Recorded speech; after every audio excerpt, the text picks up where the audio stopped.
স্নাতক ডিগ্রি তিনি প্রত্যাখ্যান করলেন। একটা চিন্তা মাথায় এলো, আমি যদি বেশি পড়াশোনা করি তাহলে আমি বেশি সংসারে জড়িয়ে যাব, তাই পড়াশোনা ত্যাগ করলেন। এবং আর আমি যদি অকর্মণ্য হয়ে থাকি তাহলে আমাকে আর কেউ বিএটি এর জন্য জোর জার করবে না, সেই জন্য সব বাদ দিলেন। এই অবস্থায় তিনি পিতৃদেবকে বেশি করে সাহায্য করতে লাগলেন। তার পিতৃদেব ভক্তিবিনোদ ঠাকুর মহাশয় তাকে বললেন, তুমি দীক্ষা গ্রহণ করো। কার কাছে দীক্ষা গ্রহণ করব? তখন তার পিতৃদেব বললেন, তুমি গৌরকিশোর দাস বাবুজির কাছে দীক্ষা গ্রহণ করো। আর গৌরকিশোর দাস বাবুজি মহারাজ ছিলেন বিরক্ত ব্যক্তি, তার কাছে গিয়ে অ্যাপ্রোচ করেছেন, আপনি কৃপা করে আমাকে দীক্ষা দানে আমাকে কৃতার্থ করুন। আর সেই গৌরকিশোর দাস বাবাজি মহারাজ তিনি পরীক্ষা করলেন। তার পরীক্ষা কেমন ছিল? তিনি বললেন, আমি আপনাকে কৃপা করতে পারি না মহাপ্রভুকে জিজ্ঞেস না করে। আমি মহাপ্রভুকে জিজ্ঞাসা করবো, তারপরে তোমাকে দীক্ষা দেবো। কিরকম ব্যক্তি! তো উনি চলে গেলেন। দ্বিতীয় দিন এসছেন। দ্বিতীয় দিন বলছে, আরে আরে আরে আমি মহাপ্রভুকে জিজ্ঞেস করতে ভুলে গেছি। আবার তৃতীয় দিন এসছেন। তৃতীয় দিন কি উত্তর দিলেন? বলে, যারা পণ্ডিতের অভিমান আছে, যারা পাণ্ডিত্য, এবং সেই পাণ্ডিত্য ভগবত ভক্তির কাছে তুচ্ছ। তখন ভক্তি সিনহা ঠাকুর বললেন, আপনি হচ্ছেন মহাপ্রভু ভক্ত কপট চূড়ামণি। হ্যাঁ, আমার ইতিহাসে দেখেছি গোষ্ঠীপূর্ণ রামানুজের কাছে কতবার প্রত্যাখ্যান হয়েছিলেন? হ্যাঁ, 18 বার। আমার তো 3 বার হলো। তা আমি আপনার কাছ থেকেই দীক্ষা গ্রহণ করব। এত বড় নিষ্ঠা! আমরা তো দীক্ষা নিতে গিয়ে যদি একটু পরীক্ষায় পাস না করি বা ভাই ভাতে না আমাদের অনুমতি দেওয়া হয়, দূর এখান থেকে দীক্ষা নেব না, আমি অন্য জায়গা থেকে দীক্ষা নিয়ে নেব। তাই তো করি কিনা? বা দোষ দীক্ষা টিক্ষা না হলে আমরা এমনি থাকবো যা। কিন্তু গুরু নিষ্ঠাও প্রদর্শন করেছে। তো আমি আপনার কাছ থেকে দীক্ষা গ্রহণ করব। তার এই নিষ্ঠা দেখে ছিল গৌরকৃষ্ণ দাস বাবাজি মহারাজ দীক্ষা দিয়েছিলেন। তাহলে গুরু নিষ্ঠা এটাও এক প্রকার ভগবত ভক্তির নিষ্ঠা তিনি প্রদর্শন করেছেন।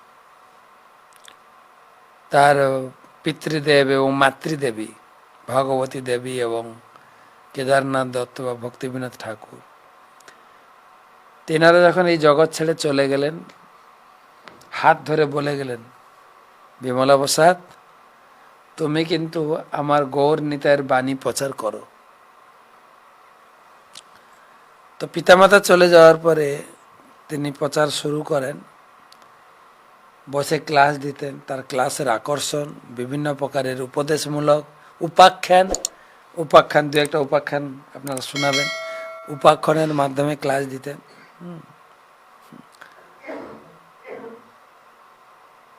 তো তিনি বিভিন্ন উপাখ্যানে ক্লাস দিয়েছেন।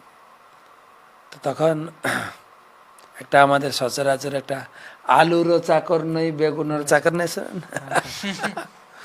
আমি আলুর চাকর না, প্রায় কৌতুক করে সবাই এই উপদেশটা, এই উপাখ্যানটি সবাই ব্যবহার করেন। এক জায়গায় জমিদার আছেন, জমিদারের যে কি বলা যায় চাকরকে বলছে, এই কি নামটা ছিল, গোবিন্দ নাকি, গোবিন্দ, বলো তো আলুটা কেমন? আলুটা তো খুব ভালো, আলু ছাড়া তো আমাদের কোনো সবজি হয় না। তখন বলছে, আলু ভালো মানে? খুব ভালো। এই গরম ভাতের সঙ্গে যদি একটু আলু পোড়ে কাঁচা লঙ্কা দিয়ে মেখে আর সরষের তেল দিয়ে যদি মেখে দেওয়া হয়, আরে কি টেস্ট, গপাগপ 2-4 তালা পাতা ভাত খাওয়া যাবে। আলু ছাড়া তো কোনো কিছু না। আলুকে ভাজুন, চচ্চড়িতে দিন, ভাতে দিন, আলু মাখা, আলু ঝাল, আলু ঝোল, সব কিছুতে আলু। আলু ছাড়া আমাদের। তখন রাজা বলছেন, জমিদার বলছেন, আলু ভালো, কিন্তু আলু পেট গরম করে। আর বলেন না, আলু আলু খেলে যত রোগ, ডায়াবেটিস, সুগার, এই যত প্রকার রোগ এসছে কোথা থেকে জানেন তো? আলু থেকেই এসছে।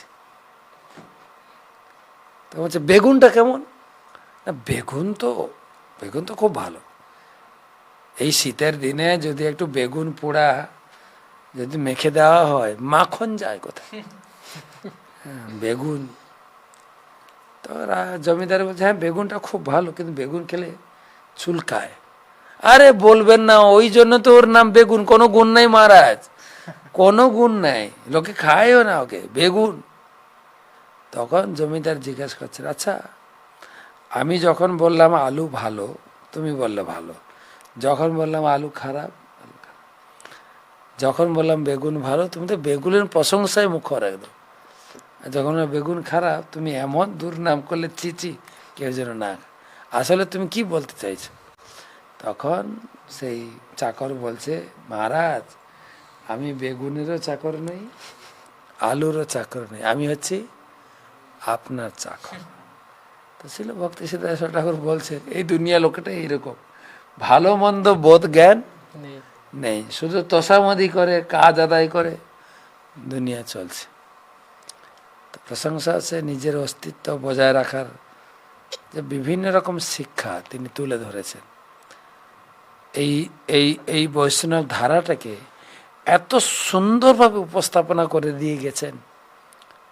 এই যে এখন এত বড় প্রচার যা কিছু হচ্ছে, যেটা জন্মাঞ্জয় প্রভু বলছিলেন যে 100 কোটি নাম জপ, 100 কোটি, সারাদিন 3 লক্ষ নাম জপ করতেন, কারোর সঙ্গে আন কথা বলতেন না, খাওয়ার সময় হাত দুটো পিছনে বেঁধে দিতেন, মুখ লাগিয়ে 1 গ্রাস খেতেন। আর তিনি হরিনাম করতে করতে বলে গেলেন, হ্যাঁ, যে আমার এই হরিনামের প্রভাবে সারা বিশ্ব শুদ্ধ হবে, সারা বিশ্ব। আর সত্যি তাই, এখন যে বিভিন্ন মঠের যে প্রচার বা এত লোক দীক্ষা নিচ্ছে, বৈষ্ণব দীক্ষা, এসব কৃতিত্ব হচ্ছে উনারই। উনি সব করে রেখেছেন, আর আমরা সব সেই ফসল তুলছি, ফসল আর কি।